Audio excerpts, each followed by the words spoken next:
Hello. Sorry I'm late. This is a sound check.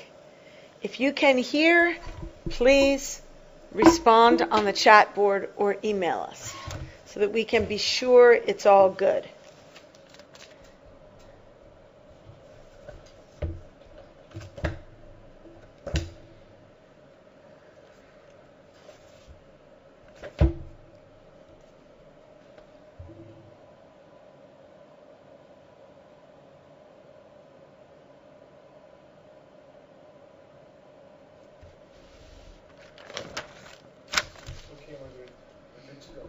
Okay, we're good to go. Let's see here. Okay. Last week, I didn't have my notes.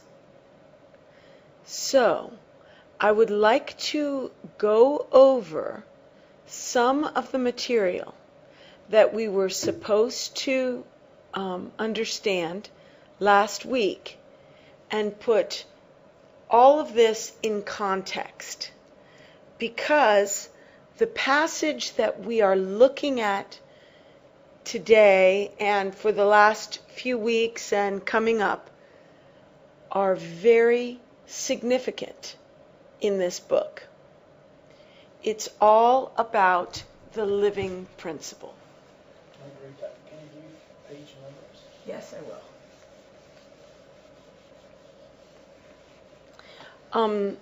We are going to be studying around page 46.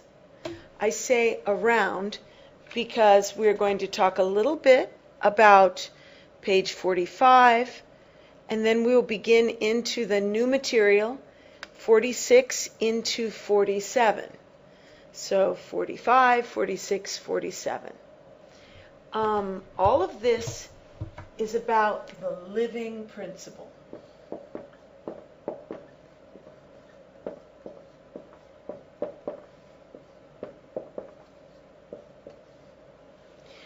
Now, from the beginning, when I first started reading this book, hold on, I'm trying to fix this. Oh well, sorry. I have been mystified by what Levis means by the living principle.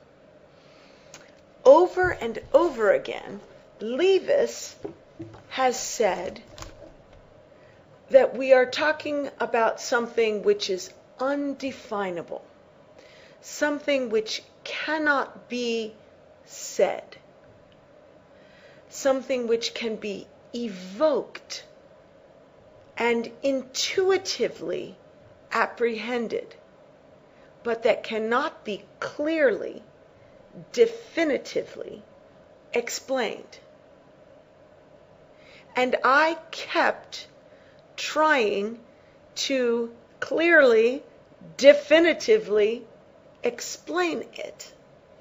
When I was talking to my friends or to my kids about what this class was about, what this book was about, I would try to explain the living principle, and I never was able to. Well, these pages are beginning to explain to me what Levis is talking about, and how language fits in, and how literature fits in, and the role of the creative writer. I had a conversation with Olavo a couple of weeks ago, and I've been thinking about what he said, and I have been rereading my notes. And some of the things he said cast a great deal of light onto this whole concept. So I would like to talk about it a little bit. Hold on for 1 second.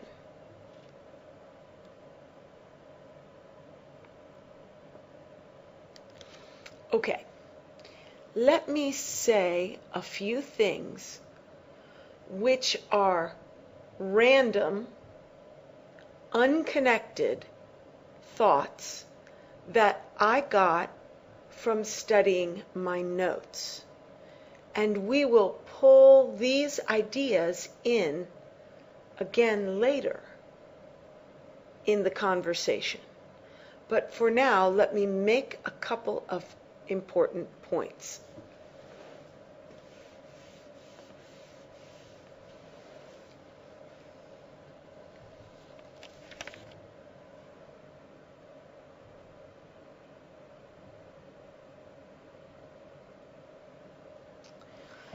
I want to tell you, well, maybe I'm trying to think of the best order to take this in. I think what we'll do is this. Okay. Remember, for the last 2 weeks, we have been talking about 3 things. We've been talking about code.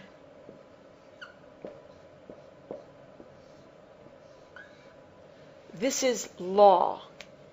When I say code, I want this to stand out, so I'm going to make it 2 colors.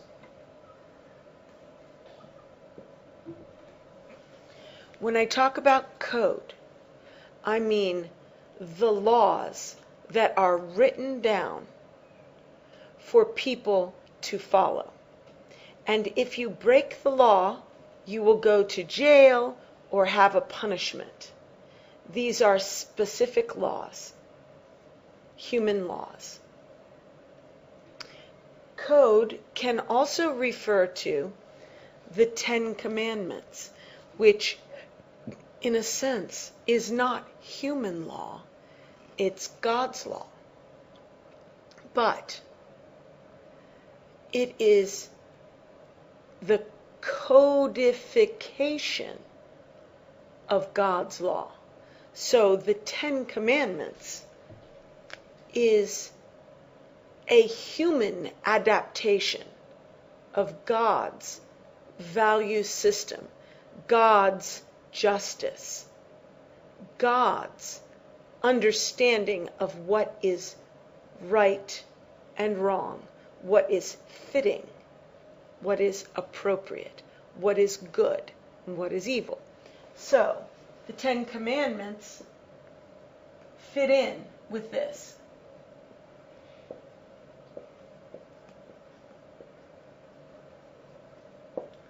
Human law.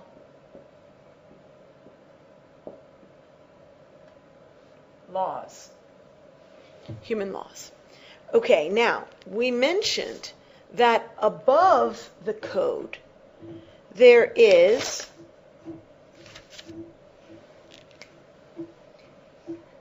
I didn't write it this way before, but I'm going to write it this way now. There is the living principle.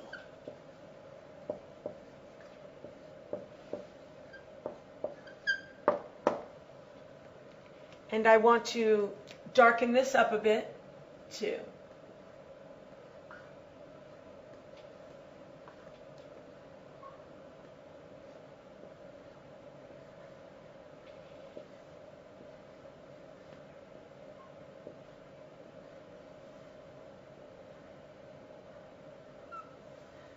I'm darkening it up because I want to write around it words and phrases that will shed light on what we are talking about up here.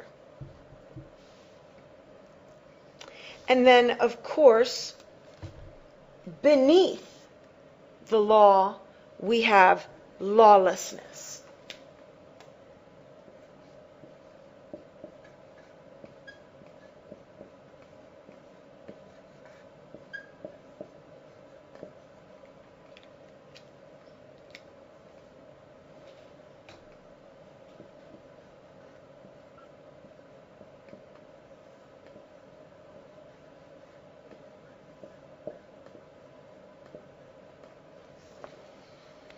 Okay.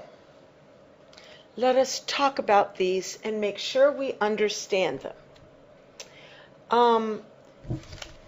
Let me reread what we studied last week. Beginning on page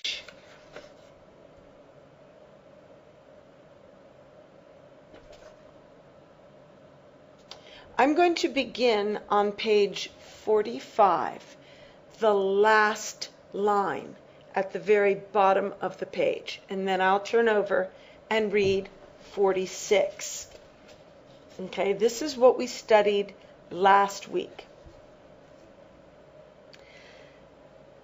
Hold on. Okay. Some knowing, psychological, and esoteric subtlety has been written about the double. The significance, however, is not psychological, but moral. I don't mean by that to endorse the modish, esoteric suggestiveness you find served up about guilt or guilt feelings in the young captain and, of course, in us. The young captain has no guilt feelings. That's essential to the significance.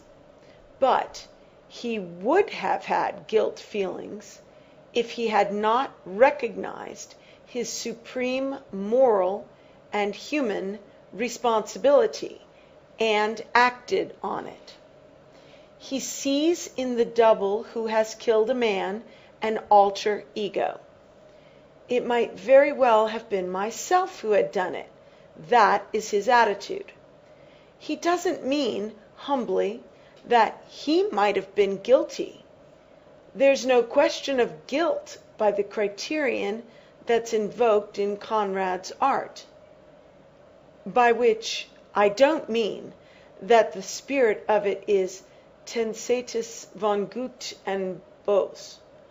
On the contrary, there is an insistence on the inescapable need for individual moral judgment and for moral conviction that is strong and courageous enough to forget codes and to defy law and codified morality and justice. There is, in short, the very opposite of that simplification of man's problems in the world, that craving for a moral security to be found in firm, sheltering convention and routine discipline, of which Conrad has been accused. Faced with the quietly explanatory swimmer, the captain knows that it is his own supreme responsibility. He doesn't argue this, he knows it immediately. To trust his judgment about another man in, such circumstances as these, when its report is so unequivocal. It might very well have been myself who had done that. In a sense, it virtually is myself who has. That is, he knows how little the great security of the sea, moral security based on a simple view of human realities, exists for the completely self-reliant, courageous, and responsible individual, which is what a Conway boy ought to be. Now, as I reread my notes, thought about my conversation with Olavo, and reread this passage in preparation for this class, what I began to do was to sort out the phrases in these paragraphs which describe these various aspects of human experience. So, we have in the second paragraph, the final paragraph that I just read, we have a description of code. I'll read again in the paragraph that begins, "There is, in short, the very opposite," on page 46. There is, in short, the very opposite of that simplification of man's problems in the world. Simplification. Oh, my pen may not work. Simplification of man's problems in the world. Okay, that is associated with law. That craving for a moral security. Moral security.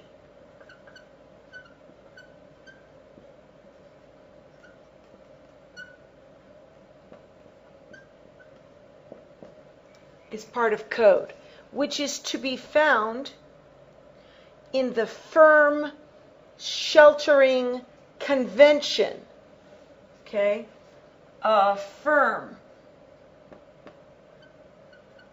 shelter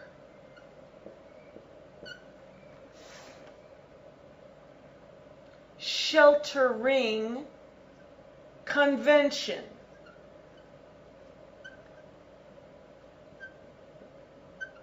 Last week, I think we said that convention means to do it the same way all the time.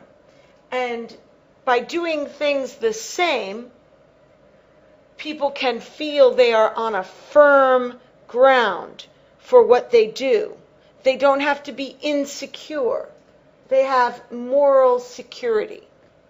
They know they are right. They can shelter from the questions of life in conventional behavior. Okay? And routine discipline. Routine.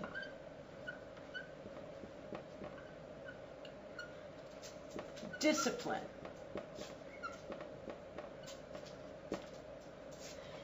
Discipline in this context means punishment. Punishment.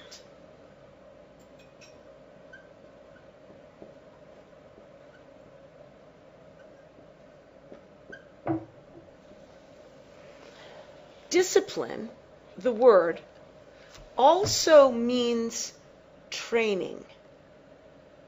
And it implies a productive, constructive process whereby a person becomes skilled. But it has another meaning. It can just mean punishment. It can mean a punishment that satisfies the demand of the law. We call it the demand of justice. Punishment. To satisfy justice. Retribution.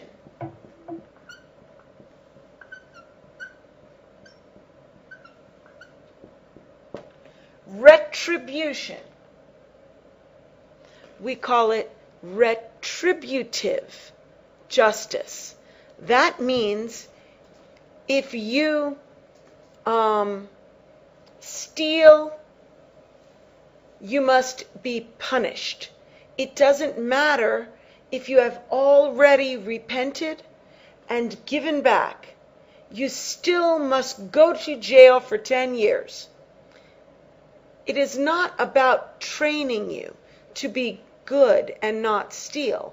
It is about making things even. You hurt him, you must be hurt. Okay?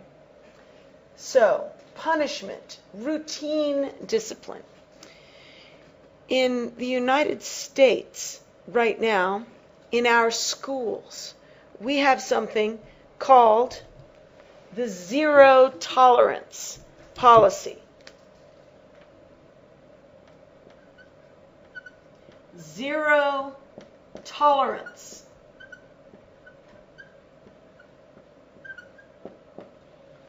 Zero tolerance for drugs and weapons like guns and knives, any sort of weapon in the public school system. Zero tolerance is a system of laws whereby a school is required to harshly punish any student that brings drugs or weapons to school.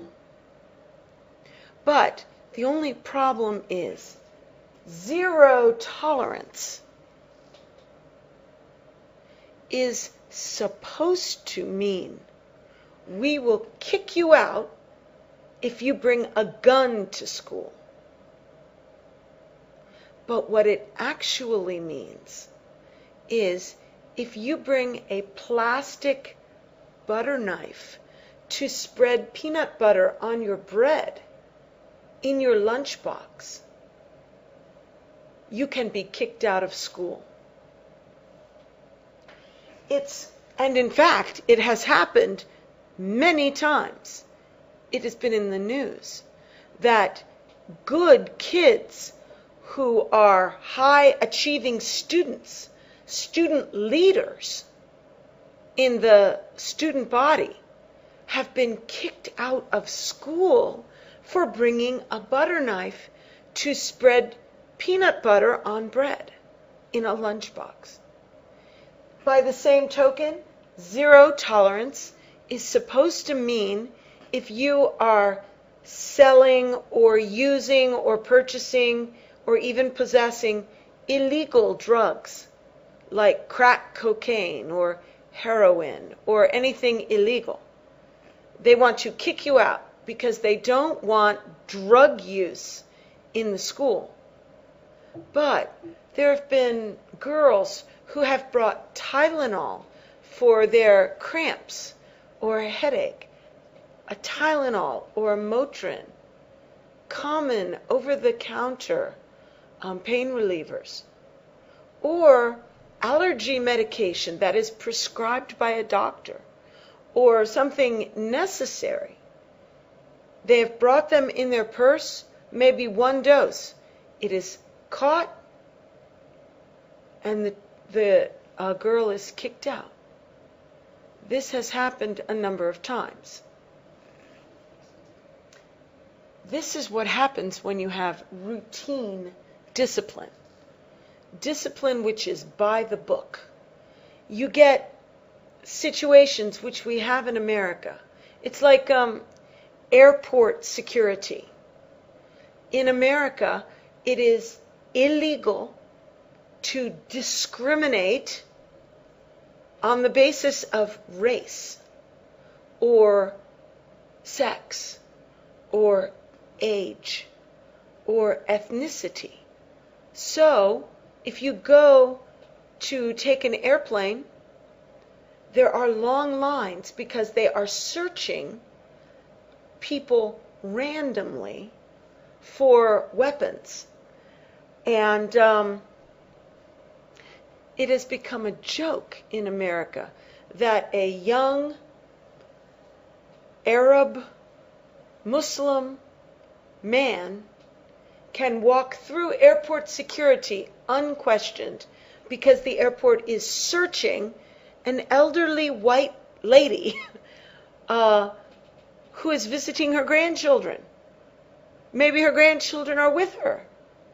And they search this lady and let the young Arab Muslim go through. Even though on 9/11, 19 young Arab young men were the ones who were the terrorists. So we don't use reason and common sense and search the people we instinctively feel are likely to be criminals. Rather, We search everyone randomly, a random sample, because the law says you can't discriminate, which means you can't use your intuition.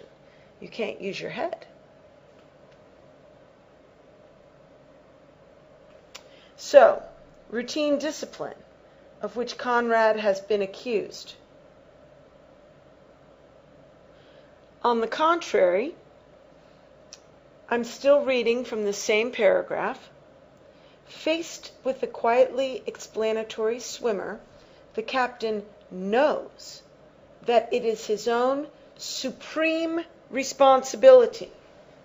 Okay, I'm going to start writing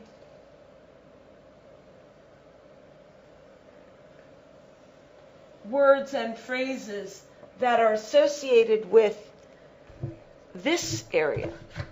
Supreme responsibility.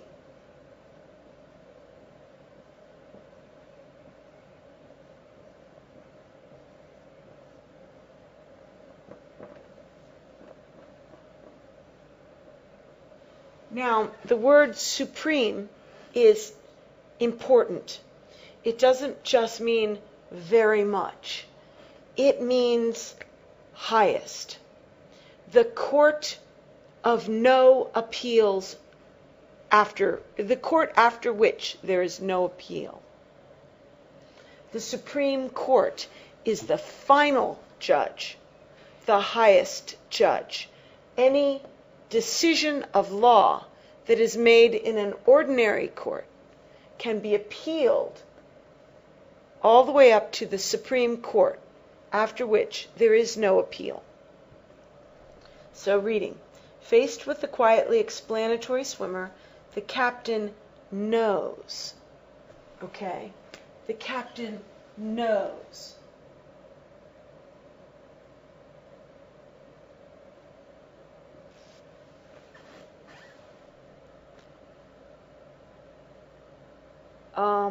That it is his supreme responsibility.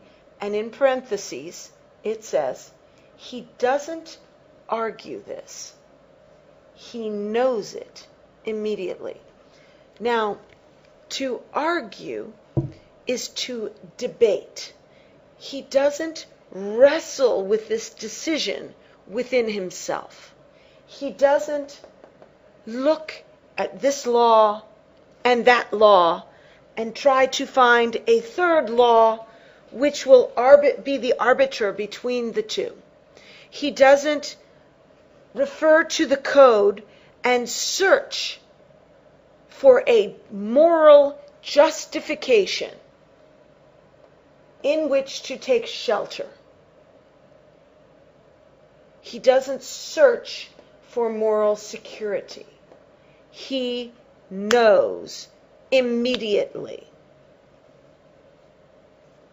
This is the result of some training. This is the result of some process of maturity, a process of maturation. He knows. This implies intuition.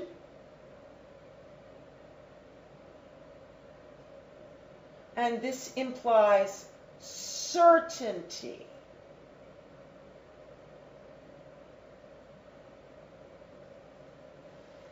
Certainty. This is the kind of knowledge you would go to your death for. This is the kind of certainty that the apostles of the Lord Jesus Christ had when they refused to recant their testimony. And instead of saying, I am wrong, they went to the arena to be devoured by lions. Or they allowed themselves to be burned at the stake or killed in many other ways. This is certainty that will not recant. This is not like this, where a person is only upholding a law that they have been taught and they see from the outside. This is something that wells up from within because a human being has been shaped and molded, and now they know for sure. Olava said, one of the main points of the living principle is to be able to recognize goodness.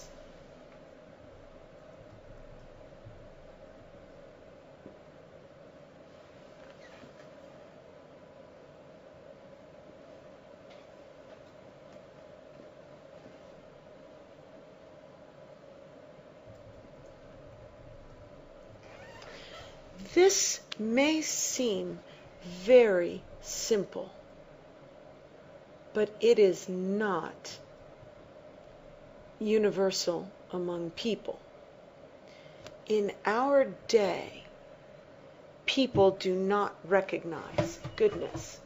Remember what we said before about the revolutionary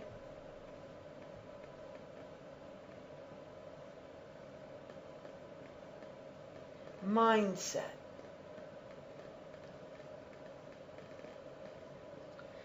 People down here do not recognize goodness.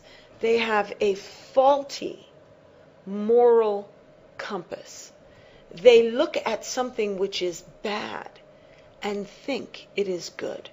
And they look at something which is good and they believe it to be bad. I will give you some examples.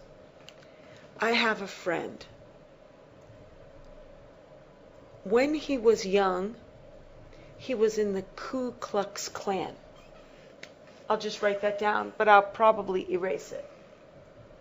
Ku Klux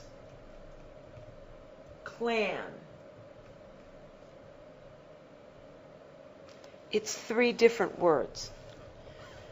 The Ku Klux Klan is a radical, right-wing terrorist group.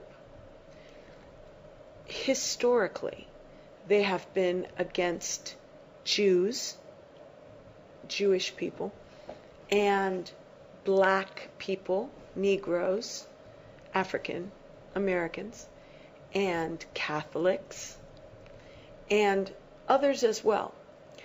They are violent. They set off bombs, and they set fires and burn churches or people's homes. And they kill black people. They lynch black people in a public, very scary way, just to intimidate. My friend, he eventually became a Christian and renounced this. But he wrote a book called The Conversion of a Klansman. Hold on.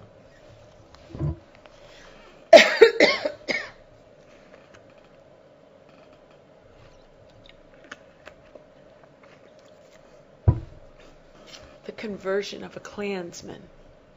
And in that book, he described how when he was in the Klan, he envisioned a new world that was full of justice and brotherhood and goodness. And he thought that the black people and the Jews were enemies of this new world. So he thought it would be the right thing to do, even if he had to lay down his life, to attack and to kill black leaders and Jewish leaders. And he almost was killed. He was on the FBI's most wanted list, and he was actually saved by a miracle in an ambush where he was gunned down with machine gun fire, and a policeman shot him at point blank range to make sure he was dead. And it didn't kill him, and he lived. And after that, he ended up becoming a Christian. But he looked at evil and thought it was good.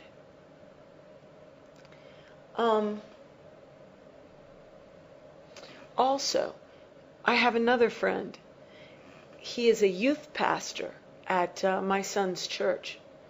And in the past, he was an eco-terrorist. Eco-terrorist.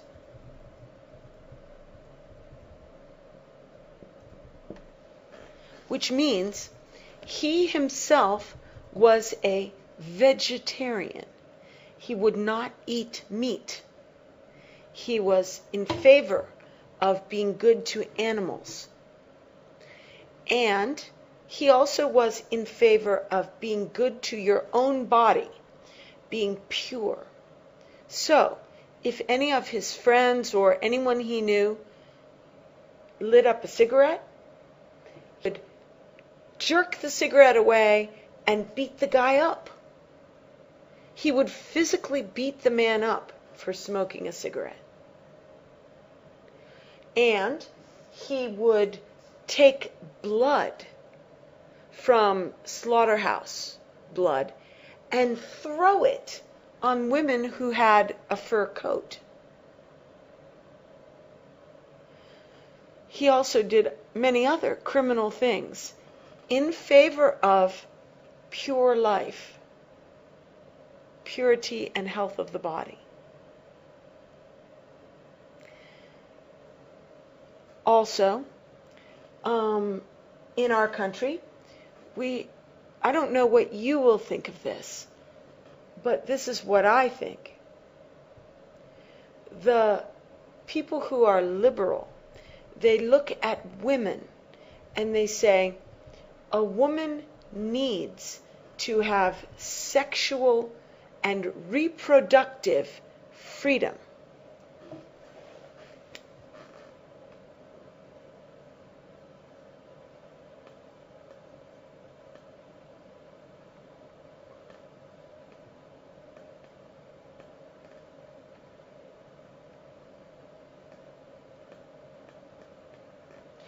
I hesitated when I wrote the word freedom because there is another American value that is closely associated, and that is equality.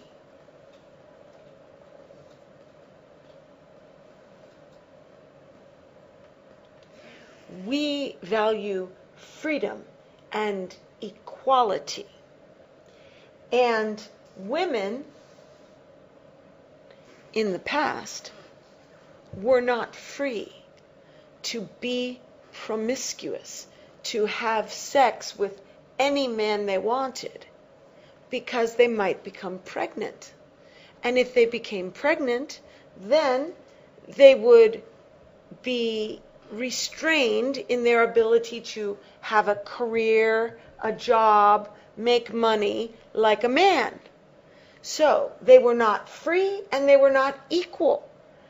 And feminists and liberals believed that this was bad, that women should be just as free as a man to sleep around with no consequences, that women should be equal. So they looked on equality as the good, equality in evil. And they arranged for free abortion of babies, abortion as birth control, as a birth control measure, so that women can have reproductive freedom and equality. And they were not able to see the good. The good is when a man and a woman come together in a commitment for life.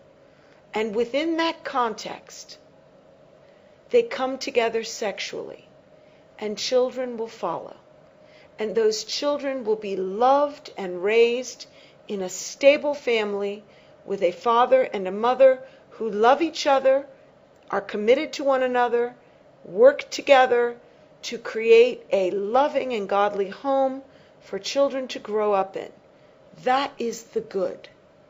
It is not good for young men and women, boys and girls, age 12, 13, 14, 15, and up, unmarried, to have sex freely, and then to kill the babies that are conceived. This is not good, but people see it as good, and they insist upon it as a right. All of this is part of the revolutionary mindset, the brave new world, that human beings believe they can envision a utopia.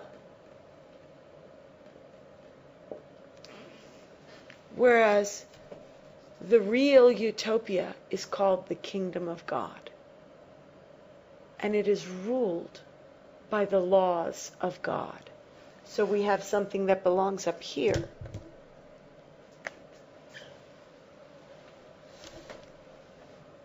The law of God.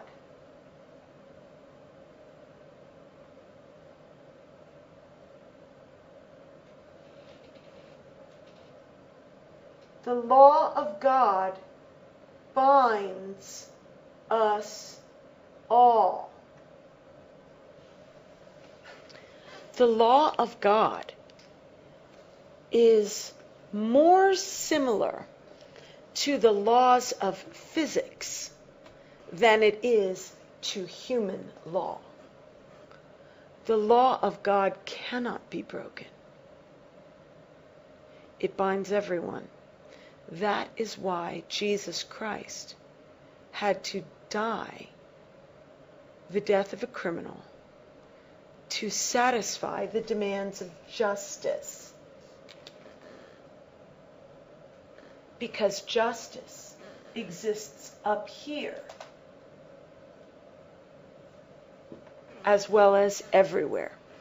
Justice is part of the universe. The universe which even includes God himself. So, the real utopia is the kingdom of God.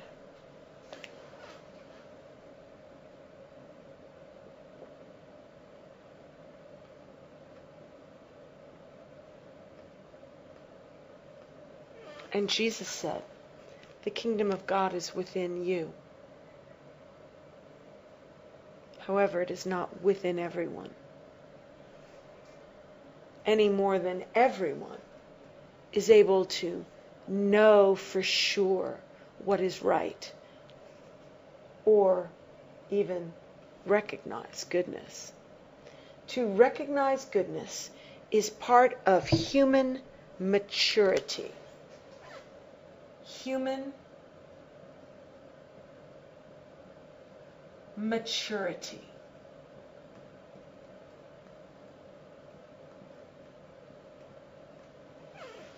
But not everyone reaches maturity in this life.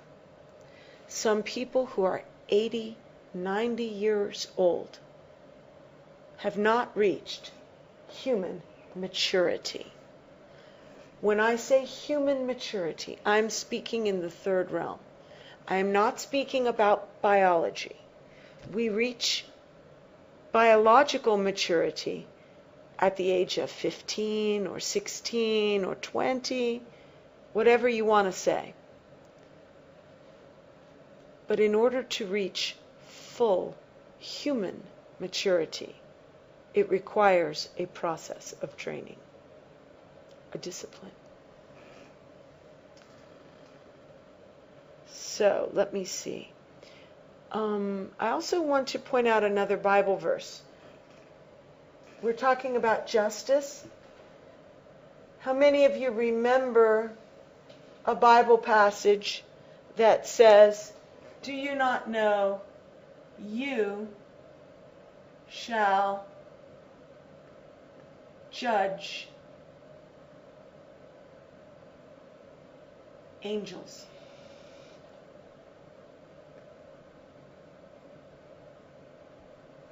You shall judge the angels.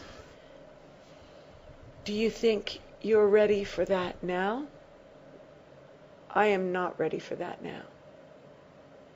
But I'm glad that I'm pushing into an understanding of God's law so that I can judge between my two sons when they have an argument, so that I can judge children who are under my care,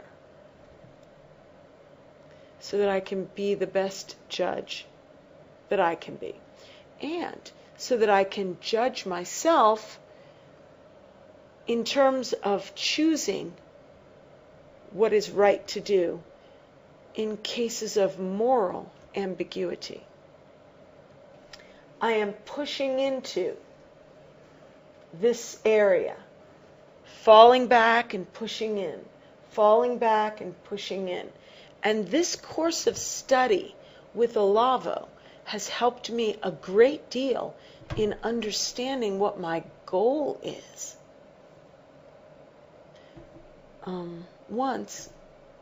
Let me tell you this.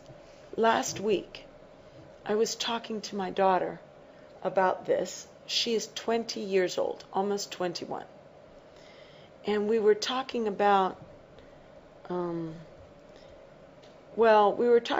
some people who are in an organization that we know. And this organization is very judgmental, very legalistic. And we feel we cannot pass the test, that we cannot have fellowship with them because our dress code isn't good, we don't dress the right way, maybe we don't believe the right things.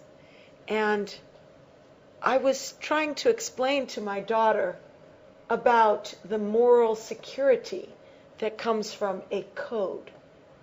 And she said, you cannot just get rid of the law. She said, King David wrote in Psalm, I believe it was 119, how much he loved the law and studied it day and night. And I told my daughter, yes, study of the law, love of the law.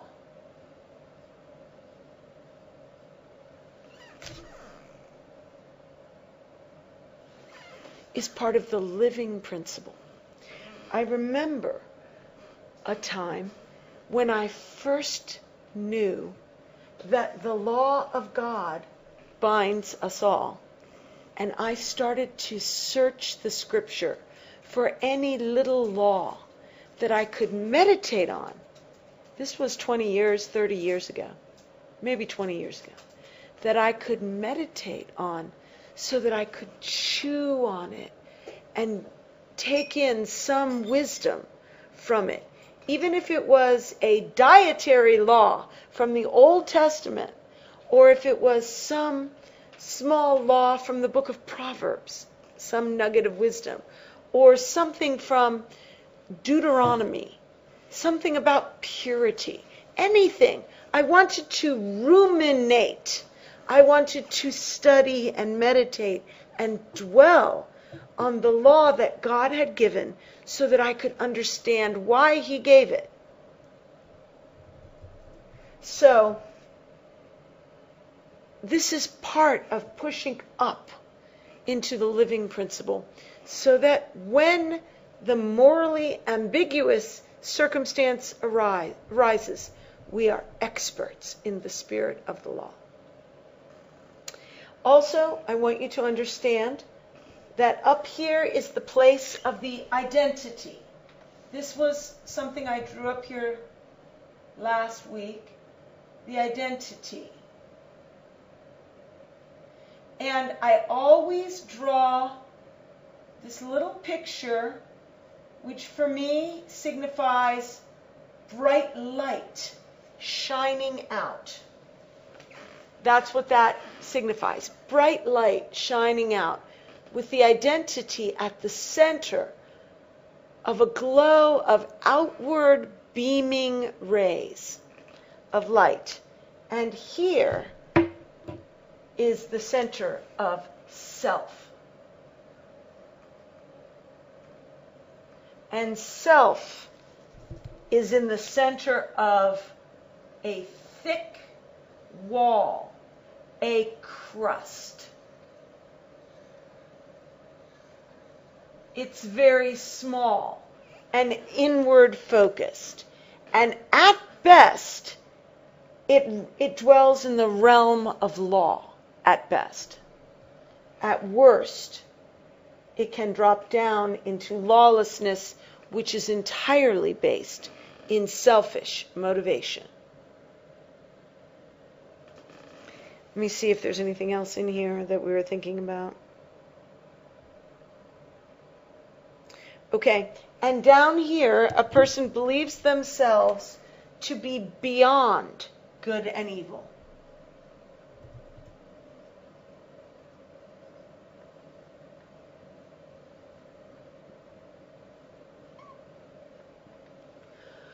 When they think they are above the law or outside the law, they actually fall below the law because the law binds us all.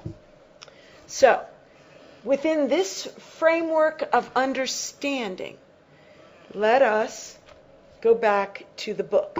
But before we do that, I need to take a quick break. I'll be right back.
Okay.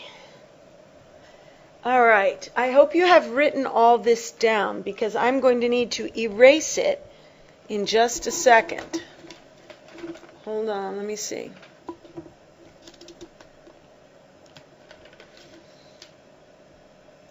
Okay. There is one more thing I wanted to point out from my conversation with Olava. And that is, what does all this have to do with literature and language? I'm going to erase now. I hope you got it all.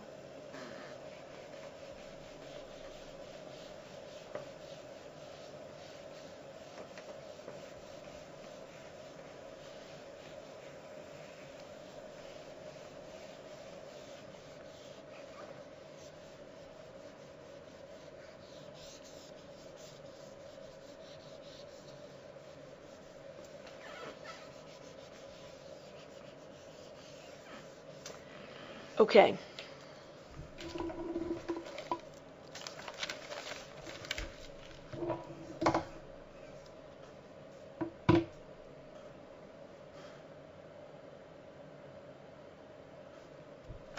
According to Olava,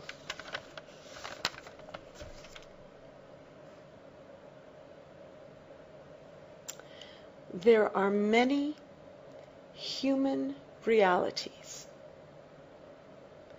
which cannot be defined, but can be narrated and evoked.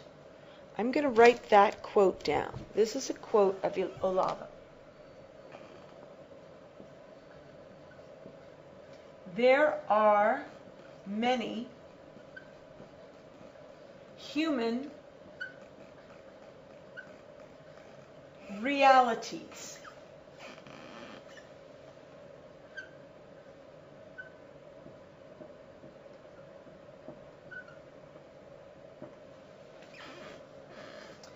Which cannot be defined.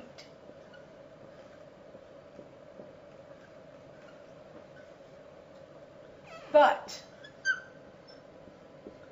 they can be narrated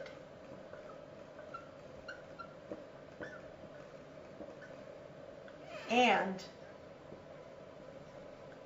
evoked.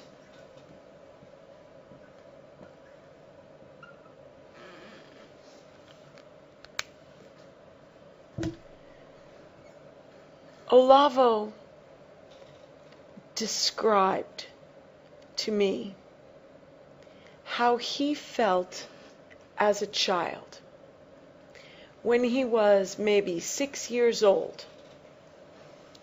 They took him to the Catholic Church, and he loved the Catholic Church. It was the most beautiful, the most noble, the most lofty and high place. The Catholic Church had stained glass windows that told stories, and the stories were beautiful and high. And it had statues and icons, all of which pointed Olavo to a higher plane. He had no idea what the church taught, what the code was. It was not the dogma of the church that captured Olavo's heart. It was the numinous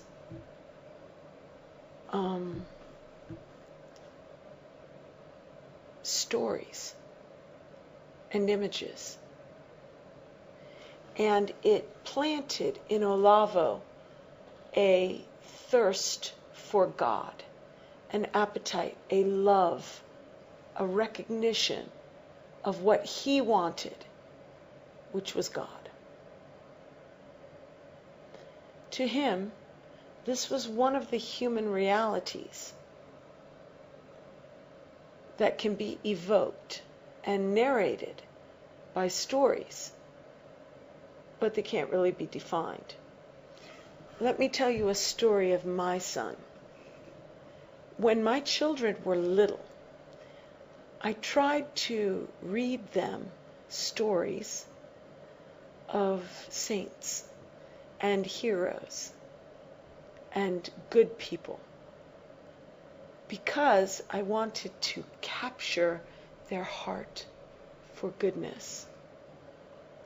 And I remember so clearly, this happened on several occasions, but one very clearly. I read as a bedtime story to my little boys, age 4 and 6, the story of Saint Tarcissus. And in the story, Tarcissus was 13 years old. He visited the window of a jail where there were Christians kept in jail. And the jail was low down underground, and there was this little window that they could just see up. And they were left in there, and only their family or friends could give them food and take care of them. And they could not get to, of course, they couldn't get to church or to receive the divine sacrament of the Eucharist. And they wanted it very much. But to be a Christian was illegal, and they were probably going to be killed in the arena. So the Christians who were hiding, secretly meeting, wanted to take the Holy Sacrament to their brothers and sisters in prison. But they knew they could be assaulted or arrested. So Tarcissus volunteered to take the sacrament, and they allowed him to because he was just a child and they thought he would be more likely to get through. So he took the Holy Sacrament, wrapped in a cloth, and put it in his tunic, and he was going to go straight from the place of the Christians to the jail. On his way, some boys were playing a game, and they invited him to join. But he said no, and he just kept going. And his behavior attracted their interest. And they said, "What are you hiding?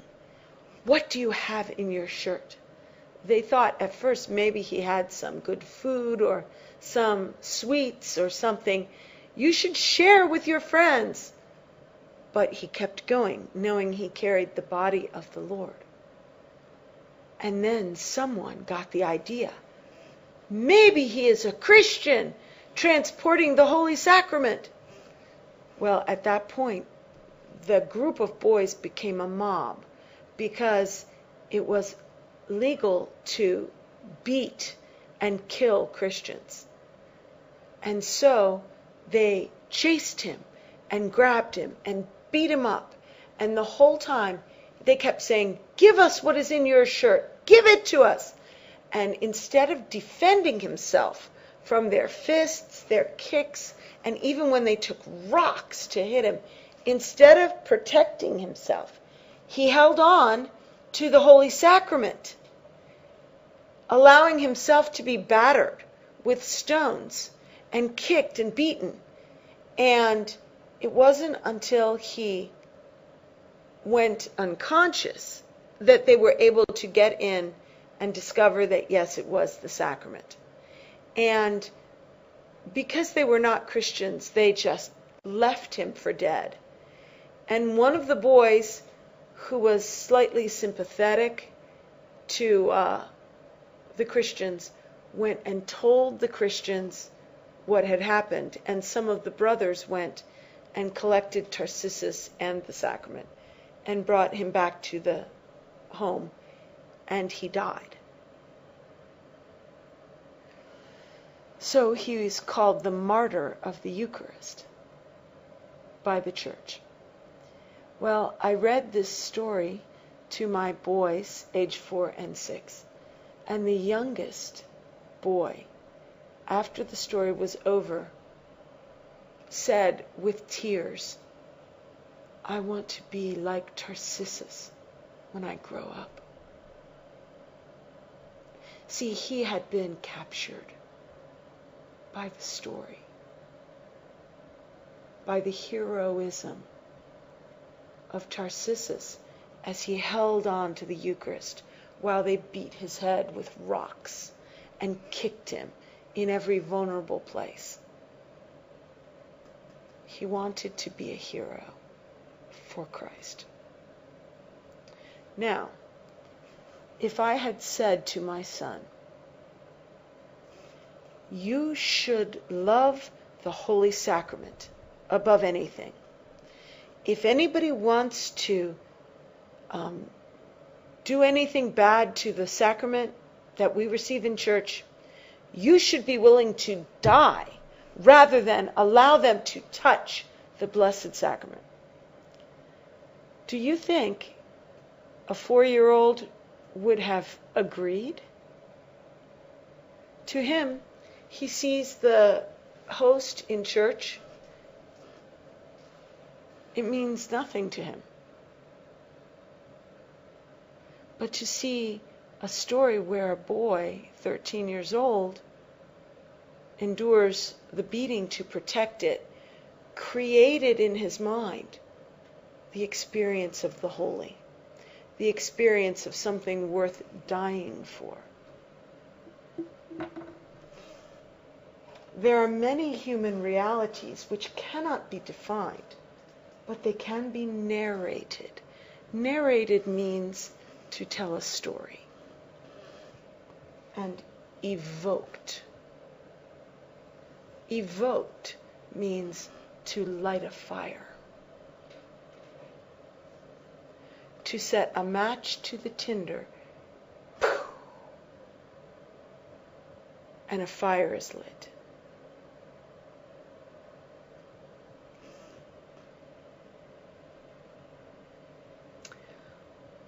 Moral feelings cannot be taught, but they can be nurtured through stories. I'm going to write that down. For those of you interested in homeschooling, this is key and crucial. Crucial. I don't like this brown marker. It's not working.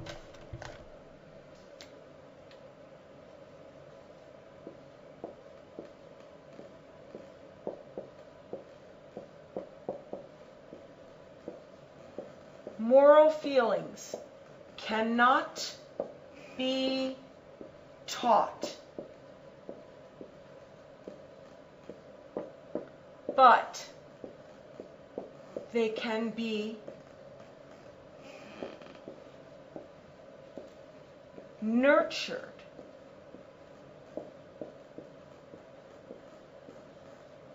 through stories.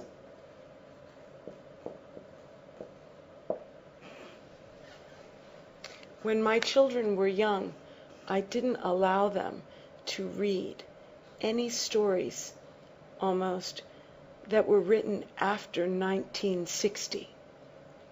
Because in the early 1960s, in America, around 1964 or 65, a radical shift took place in the thought about children's literature.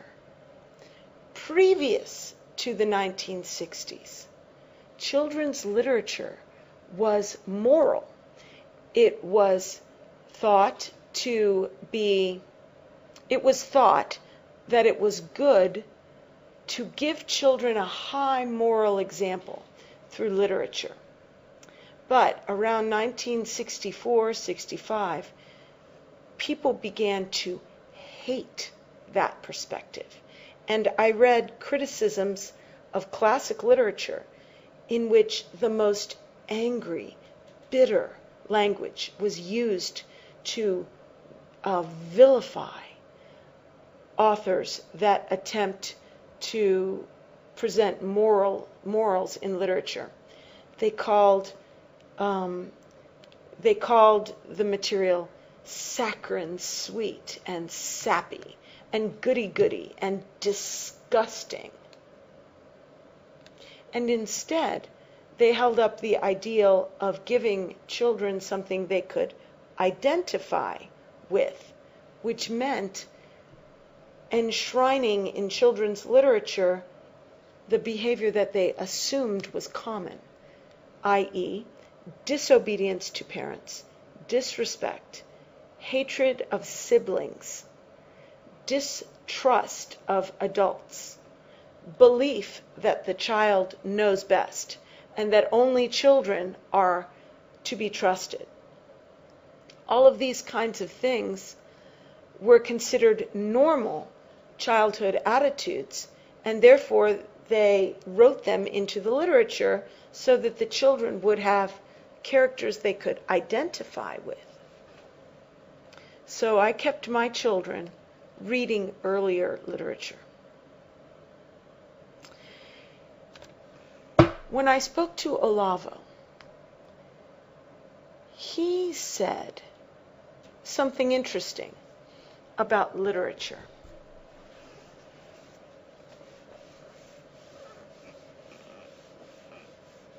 He said several interesting things about literature.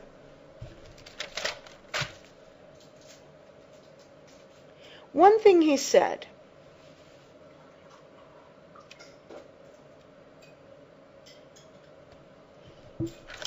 Olavo spoke of the law of God that says, "Thou shalt love thy neighbor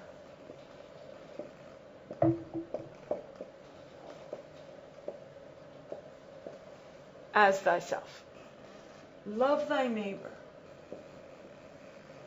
Olavo said that the motivation for a writer of creative literature, an author, is love of his neighbor. Because to write a novel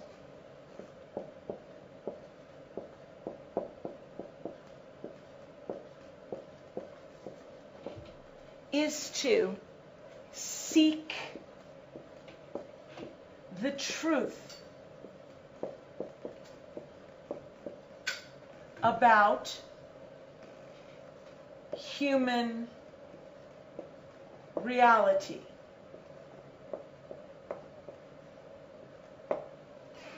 To write a novel is a meditation.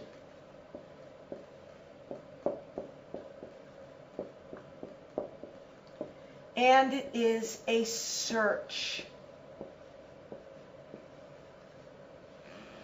When a person writes a novel, they are dwelling in the life of another.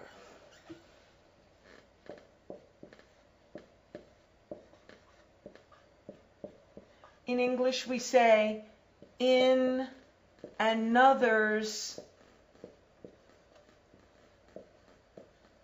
shoes.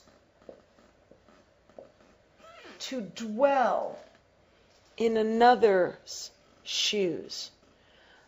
An identity looks out of itself to understand what is not within, but what is out there, what is real in another person's life. To dwell out there. So, people write novels because they want to understand their neighbor. They want to understand the motivations, what they think, what is behind their actions. So they write in order to understand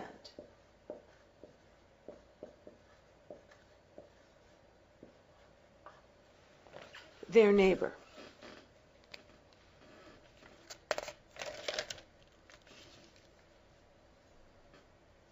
In fact, according to Olavo, and this really is the sentence that made me want to take this class period to discuss all this. Okay, you got all that?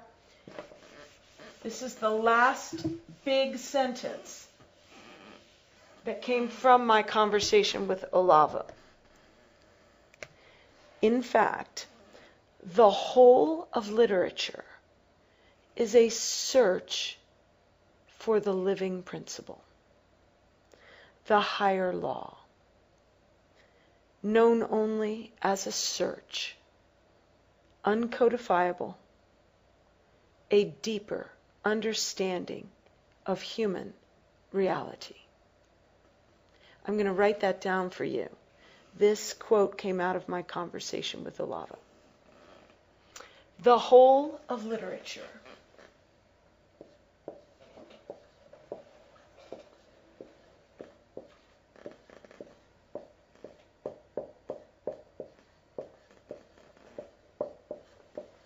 meaning all of literature. The whole of literature is a search. Is a search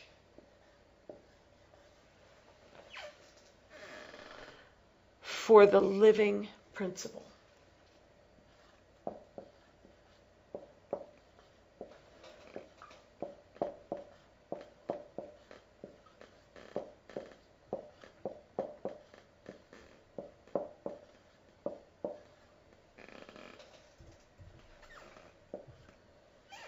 which is the higher law.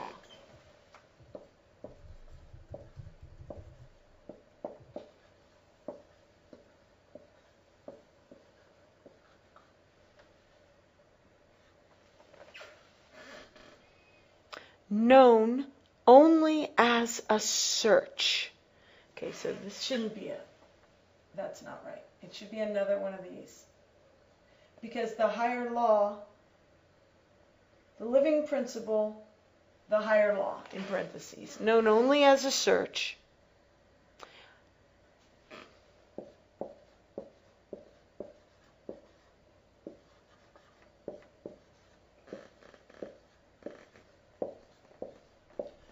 When we say known only as a search, it means you never find it fully. It's like the search for God Himself, or for holiness, or for sanctification, without which we shall not see God. It's a path that we are on, that we progress, but we don't arrive until after death, hopefully. Okay, so known only as a search, uncodifiable.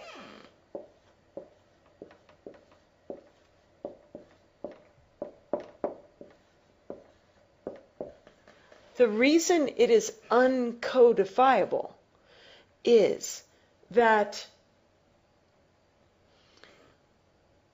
we are trying to get away from codes.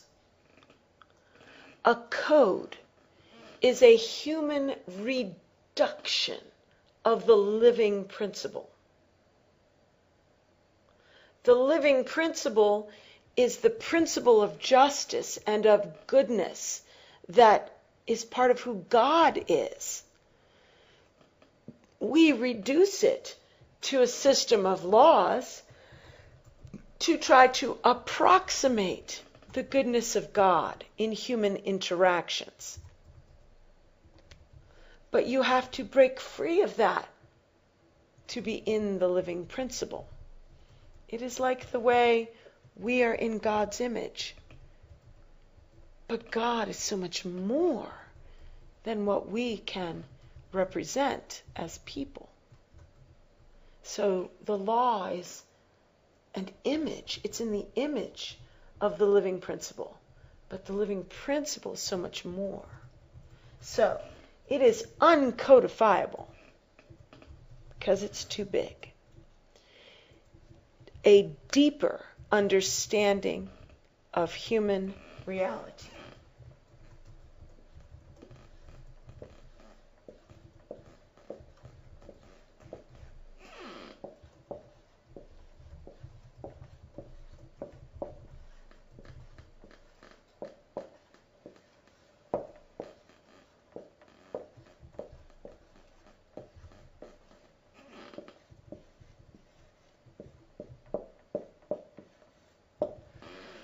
I am reminded of the phrase we read in Levis, the human world.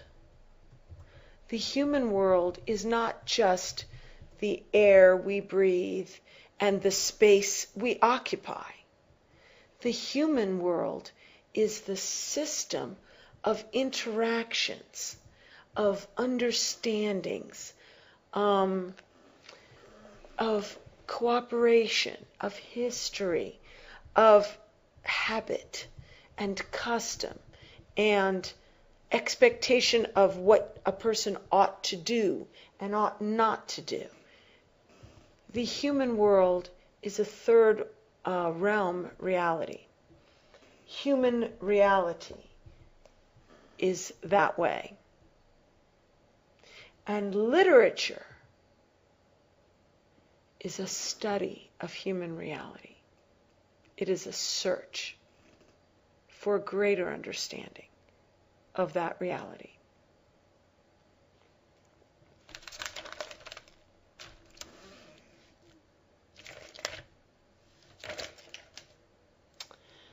Okay, let's see.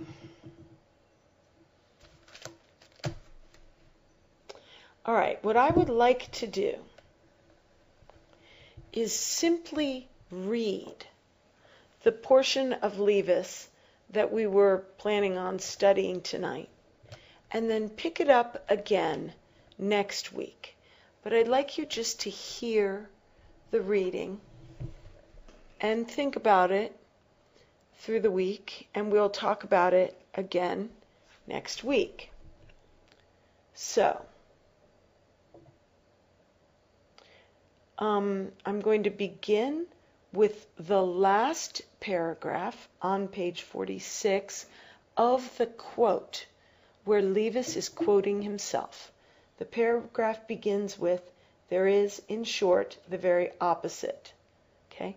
I'm going to read that and then go straight through and continue.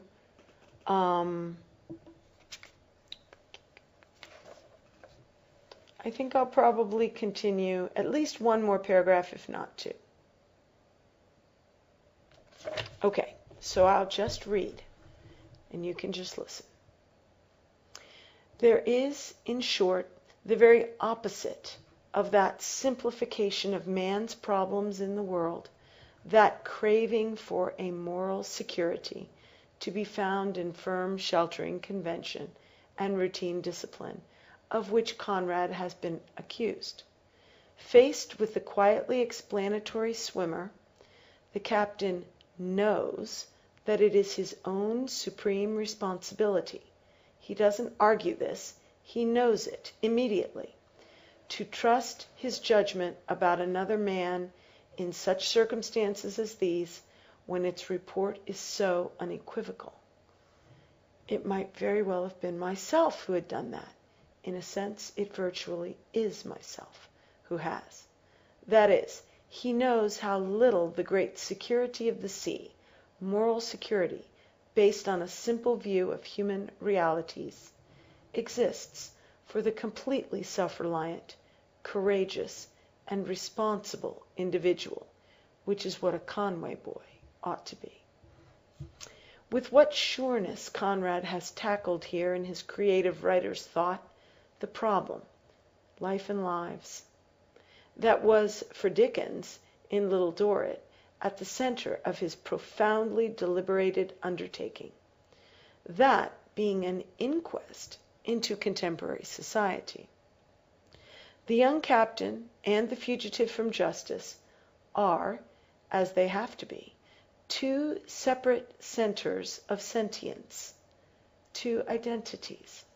But the way in which, while never ceasing to be conscious of the separateness, we are made to think of the fugitive as the captain's double, it might very well have been myself who had done that. In a sense, it is myself who has.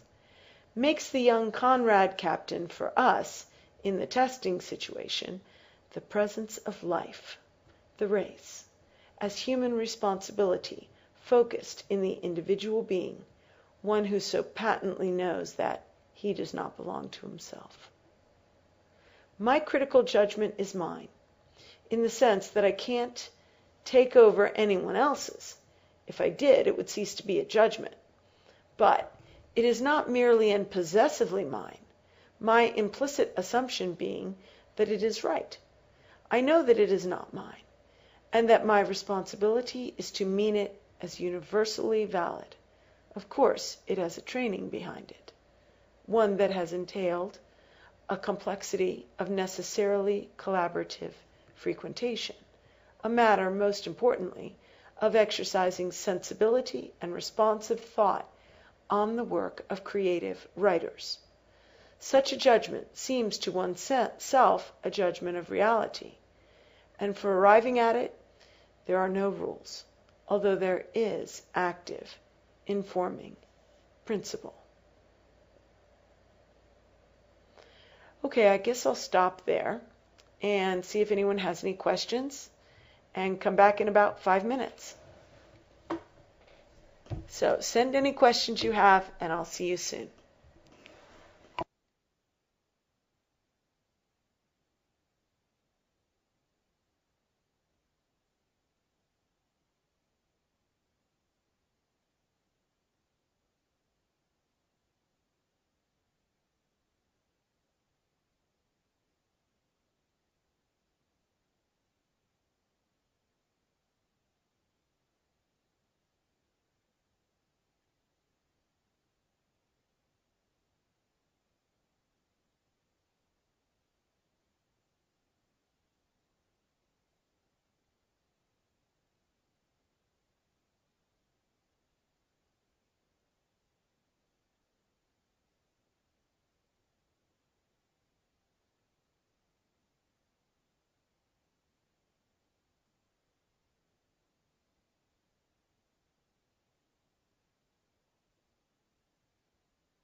Okay, I'm back. We have not had any questions, but I do want to say one thing about studying with me here. As you know, I am receiving applications right now for people to come and visit in my home and practice English for January, February, and March of 2011. Today, I sent out letters of invitation to invite some students to come and study. If you would like to come, please send an application right away, because there is room for a few more. I have to juggle the schedules. And some people have said they can come 1 month or a different month or another month. And so I need to pin down when people are coming. And there are openings. So if you think you would like to come, please apply now. Also, after March, January, February, March, it will also be possible to come. I will not have a formal class going on, but I can work with you individually. So, if you would like to come at a different time, please let me know. But right now, my focus is January, February, March, and we are arranging it during this time period. So, there is an application on the website, and if you want to come, send the application to Silvio and also to me. Double copy. And a $10 application fee. So I hope to see you, and I'll see you next week. Bye-bye.